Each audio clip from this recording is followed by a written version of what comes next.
What happens when daytime television's most outspoken panel collides with royalty known for controversy? Few could have predicted the chaos that erupted when Prince Harry stepped onto the set of The View and found himself face to face with Joy Behar at her most unforgiving. This wasn't just another awkward celebrity interview.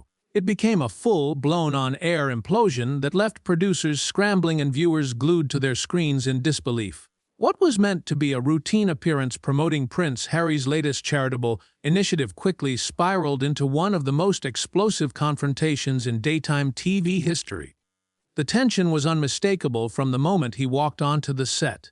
It was clear early on that this wouldn't be a warm welcome. Joy Behar opened with a sharp edge instead of her usual pleasantries, delivering a biting remark that instantly set the tone. Her comment about Harry abandoning his royal role while holding on to grievances made the audience visibly uneasy. Harry's practiced smile faltered, if only briefly. Whoopi Goldberg attempted to redirect the conversation toward safer ground by highlighting his philanthropic work, but Joy cut in, insisting viewers deserved real talk. She accused Harry of profiting from family drama during deeply personal moments, questioning how he justified his actions. The studio fell silent as Harry pushed back, defending his relationship with his grandmother and insisting his decisions were driven by protection of his family and commitment to meaningful causes. Other panelists soon joined in. Sarah Haynes challenged what she saw as hypocrisy, publicly sharing private family matters while demanding privacy. Harry responded that relentless media attacks and racial abuse toward his wife left him with little choice but to speak out. Sunny Hostin then delivered one of the sharpest blows, accusing Harry of turning personal conflict into a profitable brand through books and streaming deals. Harry, clearly shaken, accused the panel of acting like tabloid attackers rather than journalists, reminding them he came to discuss charity, not endure an ambush. Joy pressed harder, questioning why American audiences should care about royal family drama amid serious domestic issues. Alyssa Farah Griffin followed, challenging Harry's definition of service, pointing out his departure from royal duties and patronages. Harry fired back, citing his military service and long-standing advocacy work, insisting that leaving a harmful system didn't mean abandoning service.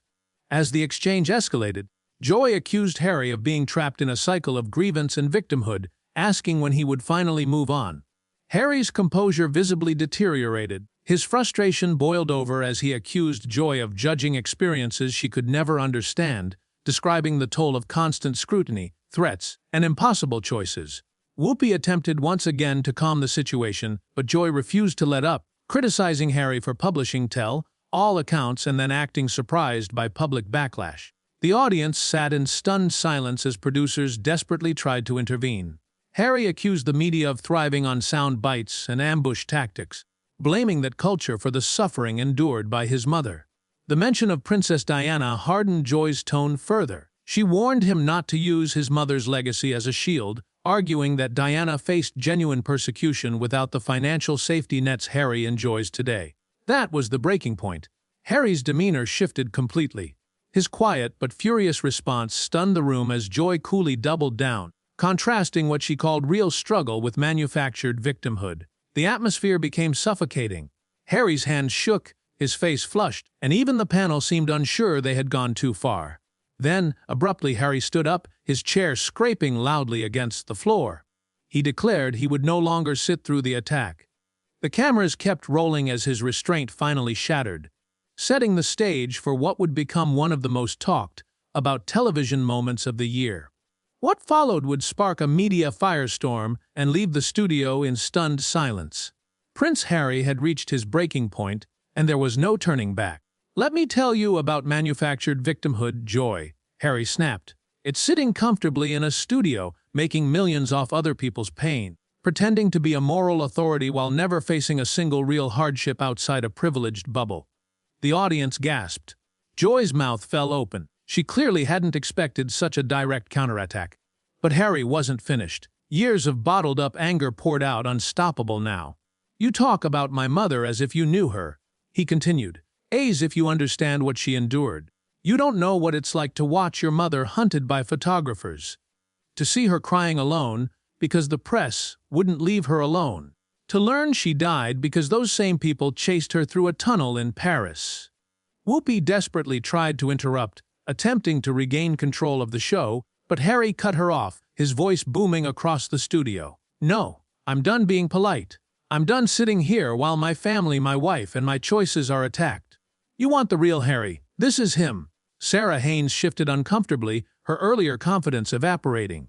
She tried to regain footing, insisting they weren't attacking his family, only asking legitimate questions about his public statements. Harry turned toward her instantly, his focus razor-sharp. "Legitimate questions," he shot back. "Do you have any idea what it's like to have your father choose his new wife over his own sons? To have the brother you spent your life protecting turn his back on you when you needed him most? To watch your wife contemplate suicide because of the way she was treated by your family and the press?" The mention of Meghan's mental health struggles sent a chill through the room. The panel exchanged uneasy glances, realizing the conversation had crossed far beyond the boundaries of typical daytime television. But Joy showed no sign of retreating. If anything, Harry's emotional unraveling seemed to energize her. "So now we're supposed to feel sorry for you because you have family problems," she scoffed. "No, everyone has family drama. Most people don't air it on Oprah and then act shocked when others have opinions." Harry's voice rose sharply, making the entire studio flinch. "You call systemic racism family drama. You call death threats against my children family drama. You call watching your wife lose a child while being attacked by tabloids family drama." Sonny Hostin jumped in, accusing Harry of being deliberately dramatic and of using his experiences to build a media empire. Harry spun toward her, eyes blazing. "A media empire. I walked away from everything, titles, privilege, comfort, a billion-dollar institution, to protect my family. And what did I get? Exile. Abandonment. And now I'm supposed to sit here while you question my motives." Alyssa Farah Griffin tried to capitalize on his vulnerability, suggesting he didn't leave quietly and instead chose the most public exit possible. Harry let out a hollow, bitter laugh. "Burned bridges. Those bridges were already on fire. My family threw me under the bus the moment I married a woman they couldn't control. Stories were leaked. Lies were spread. Our children were targeted while they sat safely in their palaces and did nothing." Joy leaned forward, sensing blood in the water.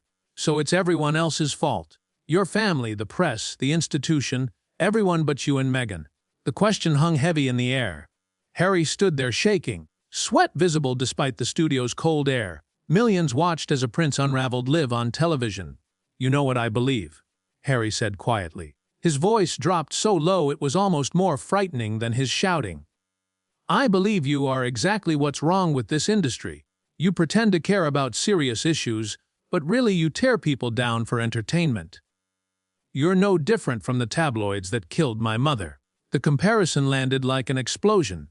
Joy's face drained of color. For the first time she looked genuinely shaken, but only briefly. "How dare you compare me to paparazzi?" she fired back. "I'm a legitimate journalist asking legitimate questions. If you can't handle scrutiny, maybe you shouldn't be in the public eye." "Legitimate journalist," Harry snapped. "You're a talk show host who profits from celebrity gossip. Don't flatter yourself. You're entertainment, not journalism." That struck a nerve.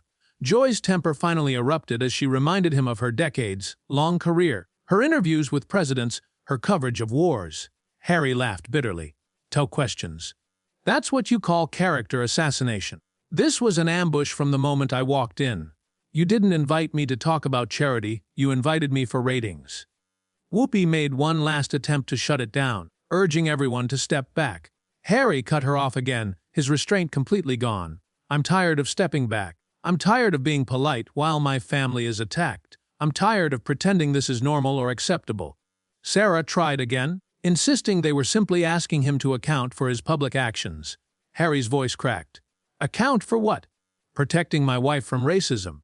Refusing to let my children be used as props. Choosing love over duty." The studio fell silent, broken only by Harry's heavy breathing and the hum of cameras. The audience sat frozen, afraid to move. Still, Joy pressed on, bringing up his father's illness, his brother, the charities he left behind. The words hit Harry like a physical blow. His face twisted with pain and fury. "Don't you dare," he whispered. "You have no idea what's happened behind closed doors. No idea what I've endured."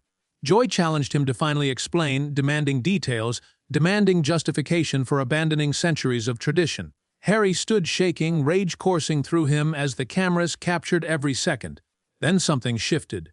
The fury didn't disappear, but it sharpened, hardening into something colder, more controlled. When Harry spoke again, his voice was deadly calm. And somehow, that silence was far more terrifying than anything he'd shouted before. "You know what, Joy?" Harry said calmly. "You want to know what my family did. You want the real story." A chilling smile crossed his face. "They did exactly what you're doing right now.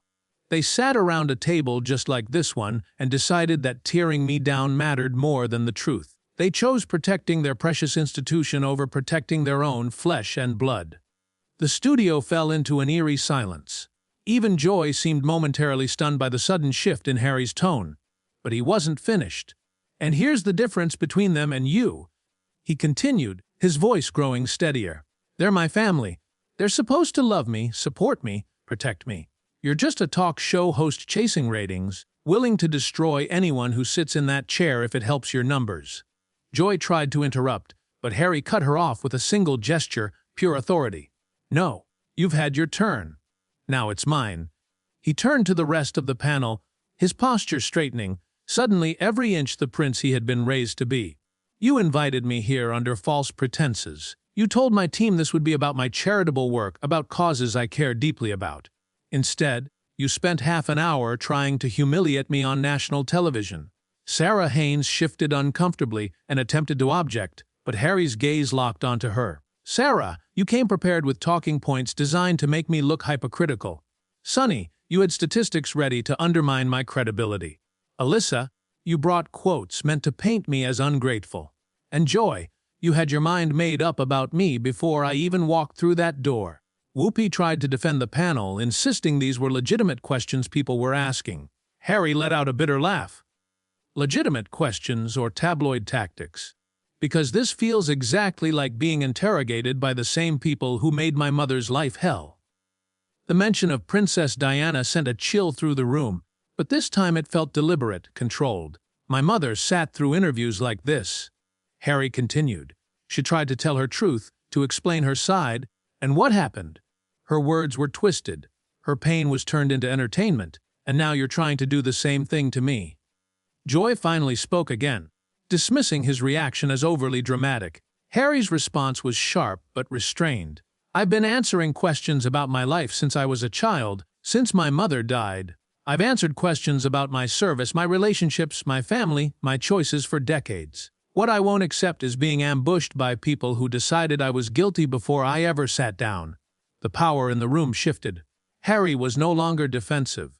He was in control. "You want to talk about accountability?" he asked. "Let's talk about yours. When was the last time any of you admitted you were wrong? When was the last time you apologized for hurting someone unnecessarily?" No one spoke. "You sit here every day judging people, tearing them apart, ruining reputations, and you face no consequences. You hide behind the language of journalism, but what you're really doing is bullying with a platform." Sonny objected, saying they hold public figures accountable. Harry cut her off. "No, you destroy them for sport. There's a difference." Alyssa made one last attempt, asking why he agreed to come on the show if he didn't want scrutiny. "I came here because I was told you wanted to talk about my foundation's work with veterans," Harry replied sharply. "Instead, I walked into an ambush designed to humiliate me and generate headlines. If this is what passes for journalism, it's no wonder trust in the media is collapsing." The cameras followed as Harry composed himself, adjusting his jacket, running a hand through his hair. The emotional breakdown had passed, replaced by something far more dangerous: clarity. "You know what the real tragedy is," he said calmly. "I came here wanting to talk about mental health, veterans, climate change, things that actually matter. But you were more interested in palace gossip." Joy tried one final time to regain control, reminding him that he made his family issues public. Harry's smile turned cold. "And there it is. You exploit wounds because it makes good television." He stood slowly, deliberately. "Congratulations, Joy. You got your viral moment. You got your headlines, and you showed everyone exactly who you are." The studio was silent. "You asked me earlier how I sleep at night," Harry said, his voice steady. "I sleep just fine, because I know I've tried to use my platform to help people and serve something bigger than myself. Can you say the same?" Without waiting for an answer, he removed his microphone. Whoopi called out, asking him not to leave like this. Harry paused. To do what? pretend this was normal. Shake hands and move on, he shook his head. Some bridges are meant to be burned. Joy tried one last time to dismiss it as just television. Harry turned back, his voice carrying unmistakable authority. I've handled more in my life than you have in your entire career. I've served my country. I've lost my mother to this industry. I rebuilt my life from nothing. And I protected my family from people exactly like you. Don't ever tell me I can't handle anything.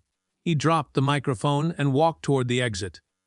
Just before leaving the set, he turned back once more. The saddest part, he said quietly. I actually had hope when I came here. Hope we could talk about things that matter. Instead, I was reminded why I walked away from this toxic circus in the first place. Prince Harry exited the set, leaving behind 5 silent hosts and a stunned audience. The cameras lingered for a few moments longer, capturing the shocked expressions at the table before cutting to commercial. Joy Behar sat in silence, the weight of the confrontation slowly sinking in. The prince was gone, but the fallout was only beginning.